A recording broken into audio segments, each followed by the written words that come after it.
Terry and I dated for almost 3 years. We met through mutual friends at a concert and clicked immediately. In October, we celebrated my birthday at my favorite restaurant. Terry gave me a beautiful bracelet I'd admired months earlier. The thoughtfulness of remembering something I'd pointed out in passing touched me deeply. That night, he talked about taking our relationship to the next level soon. November brought Thanksgiving with his family. His mother pulled me aside to say how happy she was that Terry had found someone who balanced him so well. His brother Joel mentioned that Terry had been asking about family heirlooms recently, with a meaningful wink in my direction. I tried not to read too much into it, but hope bloomed. December was busy with holiday parties and year-end work for both of us. Terry seemed stressed but would occasionally become mysteriously cheerful and secretive. When I asked what he was smiling about, he'd say, "Just thinking about the future." I assumed he was planning something special for the holidays. At Christmas party, Terry introduced me proudly to his colleagues, keeping his arm around me all evening. His friend mentioned how Terry spoke about me constantly at work.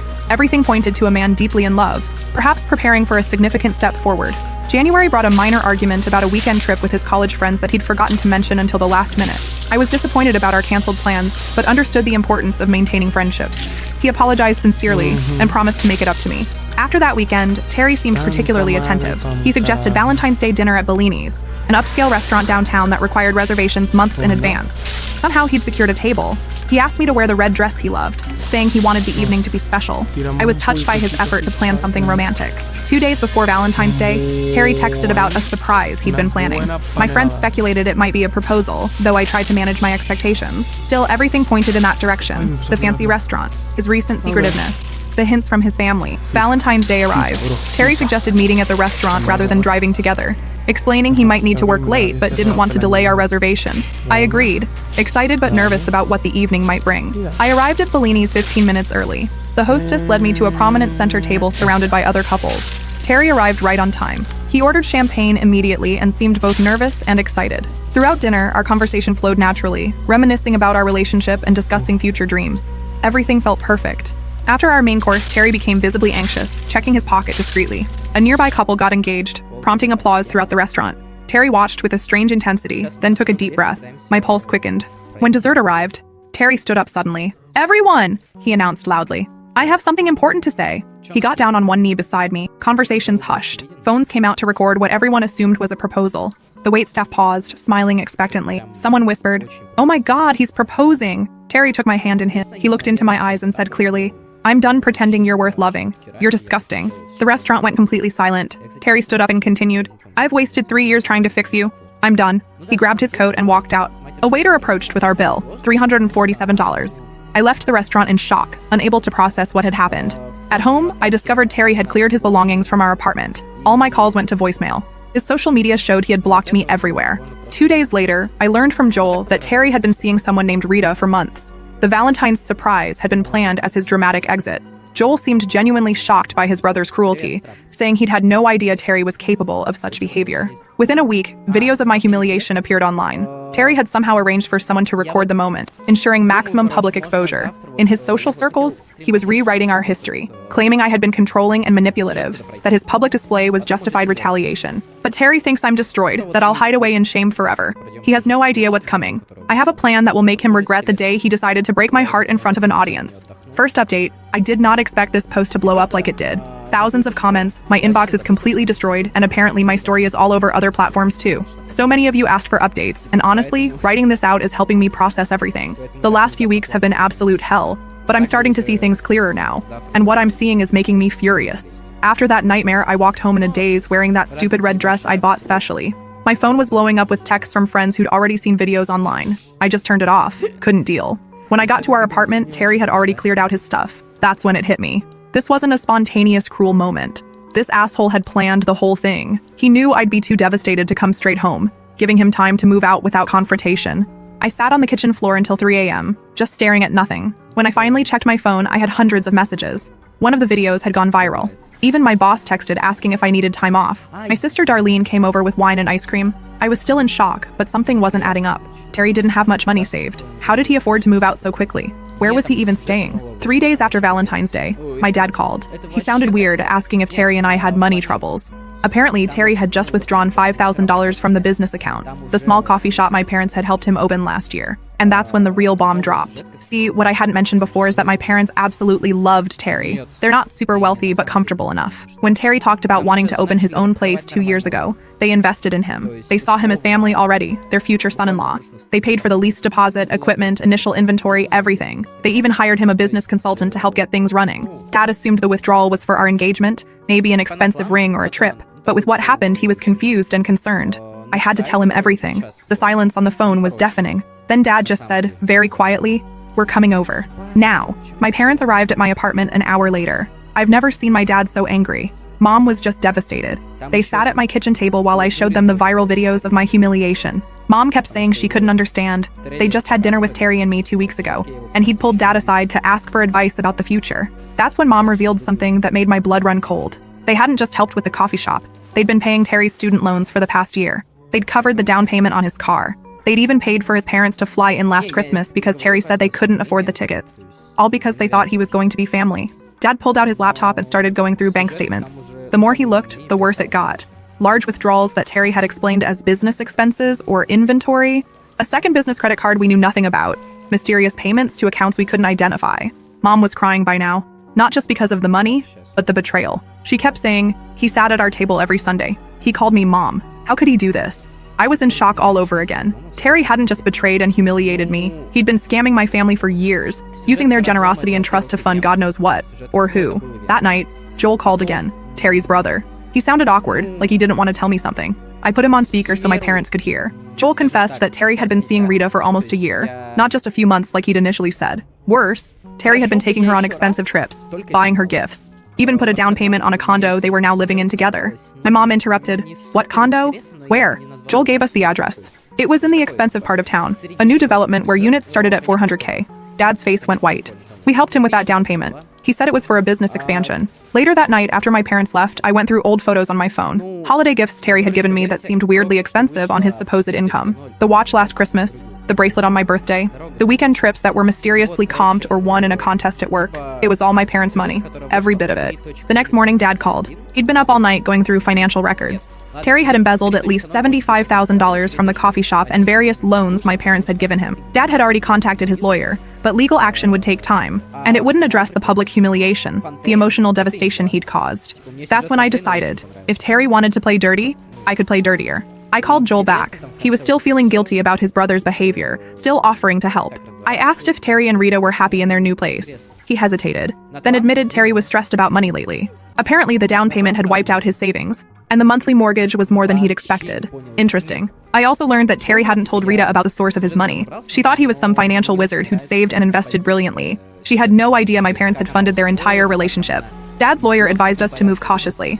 We couldn't just storm the coffee shop and change the locks. There were legal procedures, but we could start the process of auditing the business, freezing accounts, and documenting the fraud. Meanwhile, I had my own plan brewing. Terry texted me a week after Valentine's Day. "Need to get some paperwork from the apartment. When can I come by?" I didn't respond for 2 days. Then, Saturday 3 p.m. Don't be late.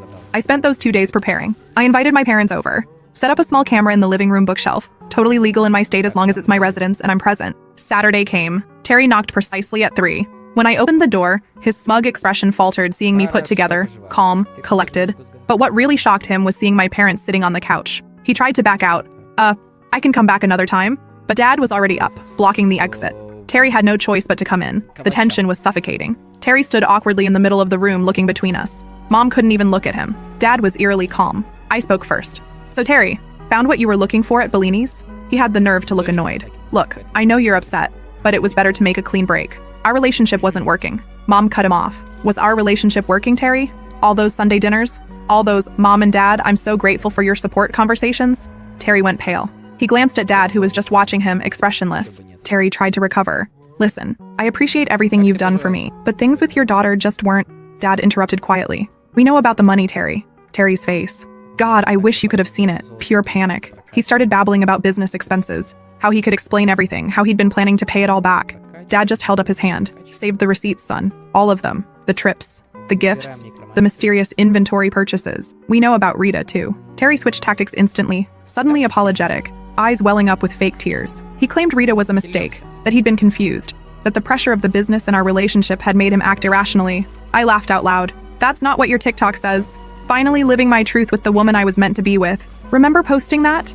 The day after you humiliated me? Terry looked trapped, caught between his lies. He asked what we wanted. Dad laid it out simply. Every penny back plus interest. Signed confession of financial fraud. Keys to the coffee shop. And public apology for what he did to me. Terry sneered. Or what? Dad smiled thinly. Or we press charges for fraud, embezzlement, and misappropriation of funds. With the evidence we have, you're looking at felony charges, Terry. Good luck keeping your condo with a criminal record. Good luck keeping any job. Terry called us bluffing. Said we'd never go through with it because it would embarrass us publicly. I stepped closer to him. Terry, you already embarrassed me publicly. What do I have to lose? He left shaken, saying he needed to think about it and would get back to us. Dad's lawyer called him the next day. Terry has 1 week to respond before we file charges. Meanwhile, I had my own plan working. Remember Joel? He's been incredibly helpful. He introduced me to their mom, who was absolutely horrified by what Terry did. She invited me for coffee, apologized profusely, and shared some very interesting family photos, including several of Terry and Rita together from months ago at family functions I supposedly couldn't attend due to work. I also discovered something through social media. Rita's best friend Sandy works at the real estate office that sold Terry the condo. Sandy had posted congrats on Rita's Instagram about finally getting your dream home. I reached out to Sandy, woman to woman, shared my story. Turns out Sandy had no idea about me or how Terry had actually funded that down payment. She was disgusted and worried for her friend. Terry thinks he's won, thinks he's gotten away with humiliating me and scamming my family. He's playing house with Rita in a condo my parents helped pay for, running a business my parents built, wearing clothes and driving a car funded by my family's generosity. But his perfect new life is built on quicksand, and the tide is coming in. It's been 3 weeks since Valentine's Day. Today, Terry's Instagram showed him and Rita celebrating their new chapter at some expensive restaurant. Dad's lawyer tells us Terry hasn't responded to any communications. The deadline is tomorrow. What Terry doesn't know is that Joel has arranged a family dinner this weekend. Terry's parents, Joel, Terry, and Rita will all be there.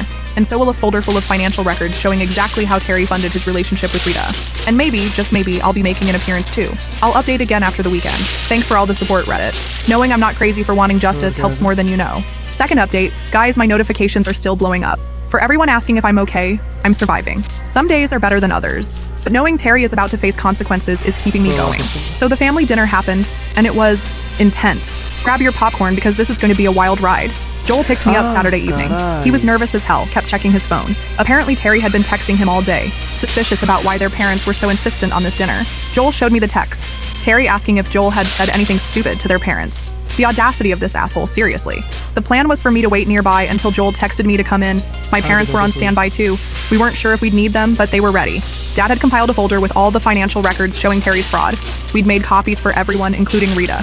Joel and I arrived at his parents' house about 30 minutes before Terry and Rita were expected. His mom hugged me so tight I could barely breathe. She kept apologizing, saying she'd raised him better than this, how ashamed she was. His dad just looked defeated, sitting in his armchair staring at nothing. They'd already seen the financial records. Joel had shown them earlier that week. Finding out their son was not just a cheater, but a thief was destroying them. Joel's mom had prepared this elaborate dinner, all Terry's favorites. When I asked why, she just said quietly that it might be the last meal she'd cooked for her son for a long time. That hit me hard.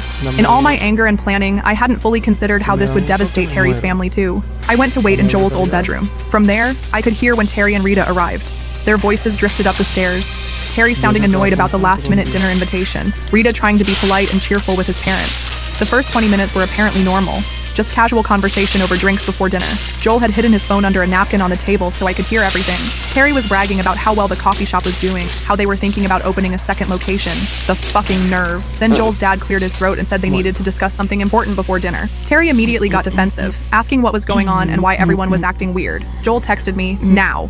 I walked down those stairs feeling like I was in a dream. My heart was pounding so hard I could barely hear anything else. When I stepped into the dining room, the look on Terry's face. God, I wish I had a picture. Pure shock, then panic, then anger. Rita looked confused, glancing between Terry and me. She was prettier in person than in photos. Tall, dark hair.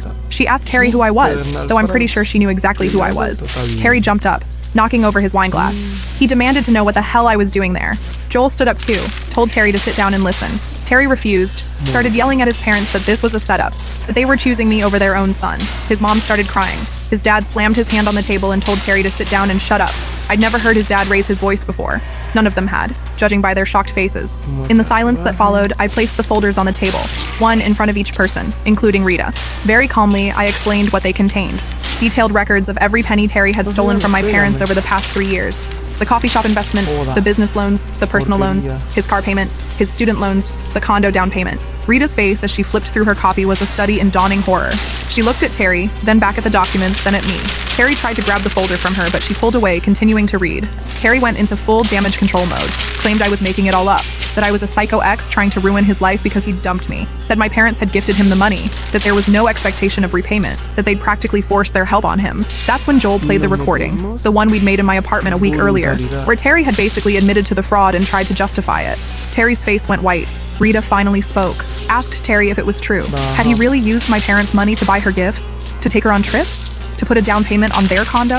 Terry tried to spin it, said he'd been planning to pay everything back, that it wasn't a big deal, that all businesses use investor money. Rita's eyes filled with tears. She turned to me and asked if I knew about her all along. I told her the truth, that I'd only found out after Valentine's Day, that I'd had no idea Terry was cheating, much less stealing. She took off the diamond bracelet she was wearing, the one Terry had given her for Christmas, looked at it like it was poisonous, placed it carefully on the table. It was identical to the one he'd given me for my birthday. Guess he couldn't even be original with his stolen gifts.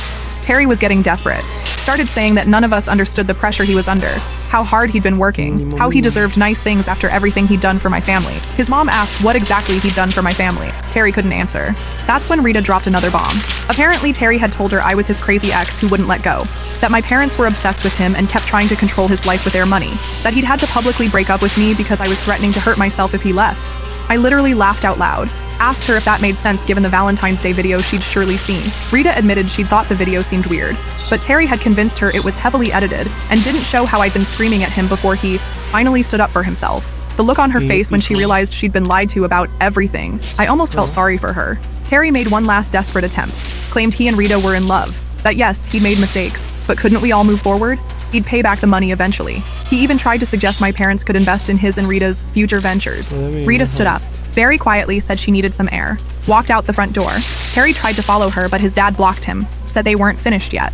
I laid out our terms, full repayment of all stolen funds, plus interest, signed confession, keys to the coffee shop, and a public apology for the Valentine's Day stunt. Terry laughed in my face, said I'd never see a penny, that my parents had been stupid enough to give money to someone who wasn't family, and that was their problem. Then he looked right at me and said, the most chilling thing, at least Rita isn't disgusting like you. At least she's worth something. His mother gasped. His father took a step toward him, but Joel held him back.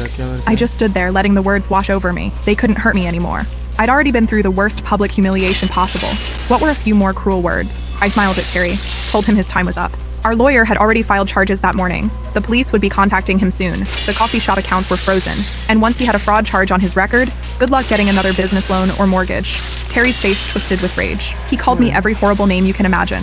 Said I'd ruined his life, that he'd make me pay. His parents tried to calm him down, but he was too far gone. That's when Rita walked back in. She'd been standing outside the door, listening. She walked right up to Terry and slapped him hard across the face. Told him she was done, that she wanted him out of the condo by morning, that she'd be contacting her lawyer about removing his name from the deed since he hadn't actually paid for it. Terry turned on her, called her ungrateful, said everything he'd done had been for her. Rita laughed bitterly, asked if humiliating me in public had been for her too, because she'd never asked for that. Never wanted to be with someone capable of such cruelty. Terry stormed out, pushing past all of us. The silence afterward was deafening. Rita sat down heavily, put her head in her hands, asked how she could have been so stupid. Joel's parents just looked shell-shocked. Joel poured everyone a stiff drink. Rita and I ended up talking for hours after that, comparing notes on Terry's lies, the timeline of our overlapping relationships, the red flags we both ignored. She wasn't a bad person, just another victim of Terry's manipulation. She genuinely believed I was some psycho ex that Terry had needed to escape from. He'd shown her edited texts, made up stories, gaslit her completely. By the end of the night, Rita and I weren't exactly friends, but we had a mutual respect.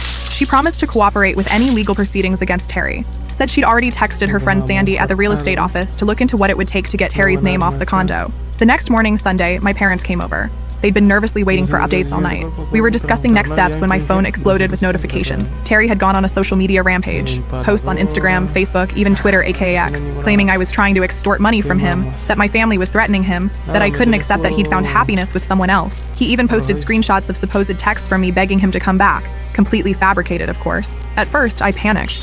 But then something unexpected happened. People weren't buying it. The comments were overwhelmingly skeptical. Many pointed out the timing. Why was he suddenly claiming extortion weeks after the viral Valentine's Day video?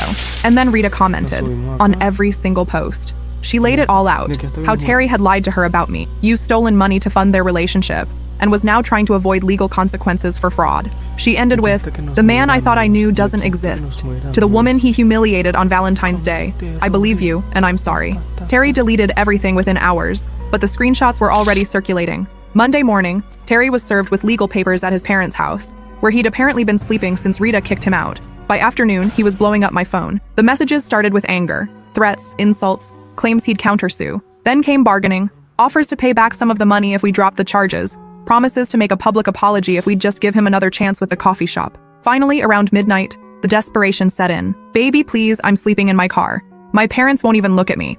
Rita's changed the locks. I'll do anything. I never meant to hurt you. This has gone too far."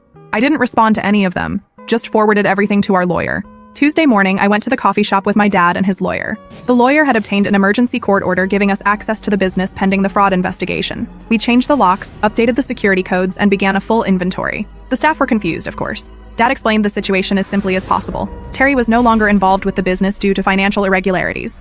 Most of them seemed unsurprised. One barista, a college kid named Ryan, actually high-fived me, said Terry had been skimming from the tip jar for months. They'd all suspected, but had no proof. That night, Terry showed up at the coffee shop after closing. Ryan was still there, helping us organize paperwork.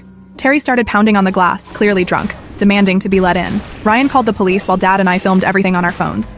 Terry was screaming that we'd stolen his business, that we were ruining his life. When the police arrived, Terry tried to claim he was the rightful owner being locked out of his own business. The officers asked for proof of ownership. Terry couldn't provide any because the business was legally registered to my parents. They ended up escorting him away with a warning about trespassing and public intoxication. Yesterday, I received a letter from Terry, handwritten, tear-stained, 8 pages long, all about how sorry he is, how he's hit rock bottom, how he never appreciated what he had with me, how the Valentine's Day stunt was the biggest mistake of his life. I read it once, then burned it in my kitchen sink. I'm not the same person I was 6 weeks ago.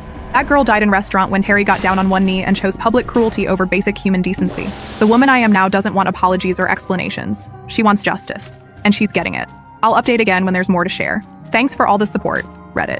To everyone who's been through something similar, it gets better. Not easier necessarily, but better. Last update, I never expected to become some kind of Reddit revenge icon, but here we are. Countless messages, and apparently someone made a TikTok series about my situation. It's been 4 months since Terry decided to destroy our relationship in the most public, humiliating way possible. 4 months since he walked out of Bellini's thinking he'd broken me for good. I promised a final update when everything was resolved, so grab whatever you're drinking because this is a long one. After my last update, things escalated quickly. Terry's desperate texts and calls continued for weeks. He'd alternate between threats, "You'll regret this when I'm done with you," self-pity, "I'm sleeping in my car, I have nothing left," and fake reconciliation attempts.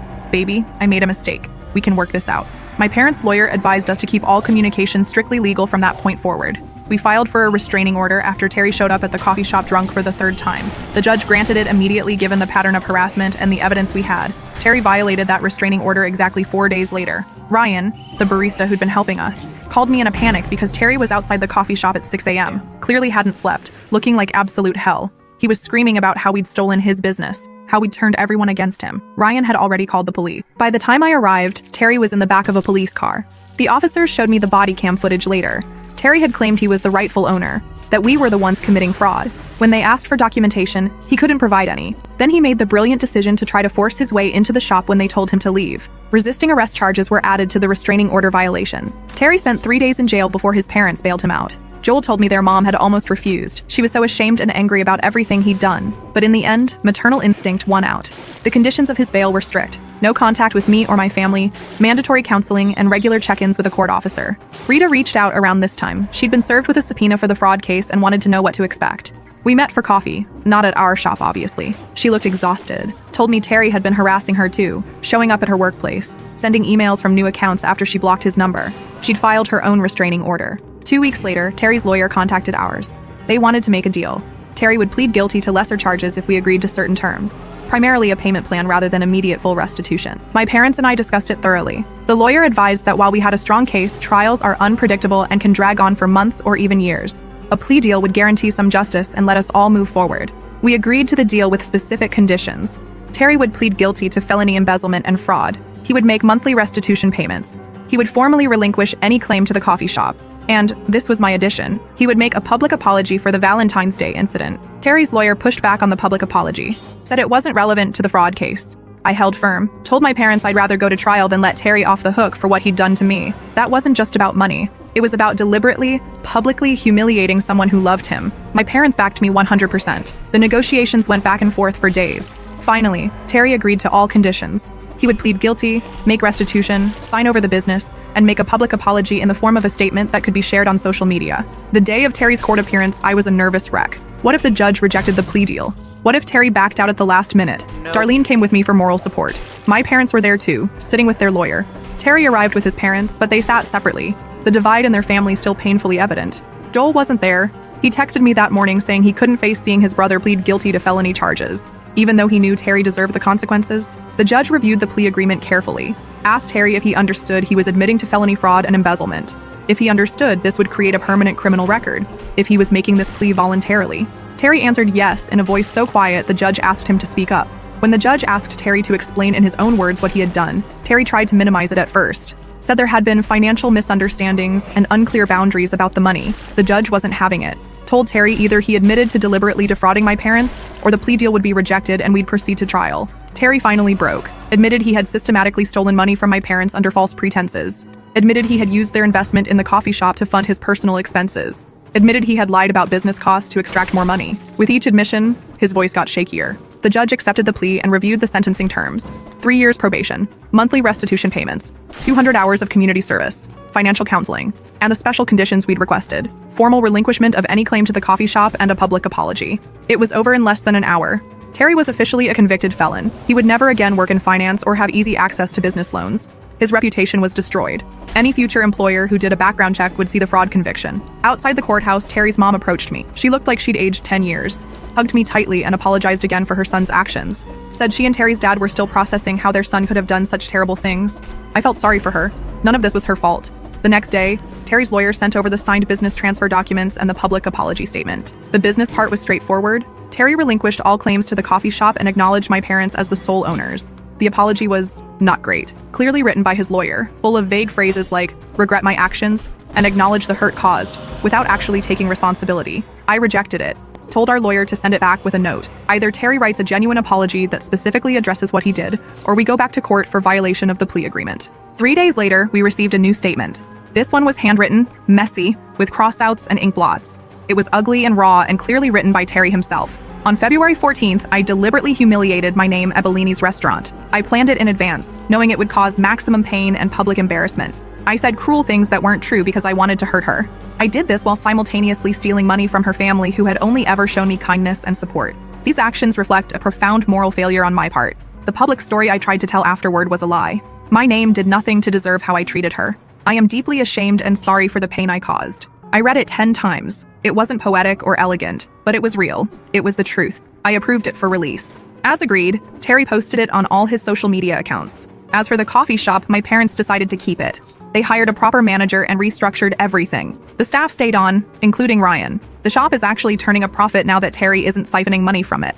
Terry made his first restitution payment last month. It was for the minimum amount allowed under the agreement, of course. At that rate, he'll be paying my parents back for the next 15 years. A monthly reminder of his crimes. I won't be posting any more updates after this. This chapter of my life is closed. Terry will be making restitution payments for years, but I don't need to track them. His felony conviction is permanent. His reputation is destroyed. His actions have defined his future in ways he never anticipated when he got down on one knee. To everyone who supported me through this nightmare, thank you. Your comments and messages helped me feel less alone during the darkest moments. To anyone going through something similar, it gets better. Not immediately, not easily, but eventually. As for Terry, I actually ran into his brother Joel yesterday. We've stayed in loose contact since everything happened. He told me Terry's been texting him constantly, asking about me, whether I'm seeing anyone, whether I ever talk about him. Joel says Terry's convinced himself that someday I'll forgive him, that we might even get back together once he's paid his dues. I laughed so hard I nearly choked on my coffee. Update. Since so many people are asking, yes, the Valentine's Day video is still online despite numerous attempts by Terry to get it taken down. No, I don't watch it anymore. Yes, it still occasionally circulates when someone recognizes Terry at his new job and makes the connection. No, I don't feel bad about that. Actions have consequences. Update 2. Okay, this is wild, but Ryan just texted me that Terry came into the coffee shop today. Violation of his probation, trying to explain himself to the staff. Ryan called the police immediately. Terry left before they arrived, but it was all on security cameras. I've already contacted his probation officer with the footage. Looks like Terry might be facing additional consequences very soon. Play stupid games, win stupid prizes. This really is my final update now. Thank you all for the support, the advice, and for reminding me that I deserve better than someone who would deliberately humiliate me for their own selfish purposes.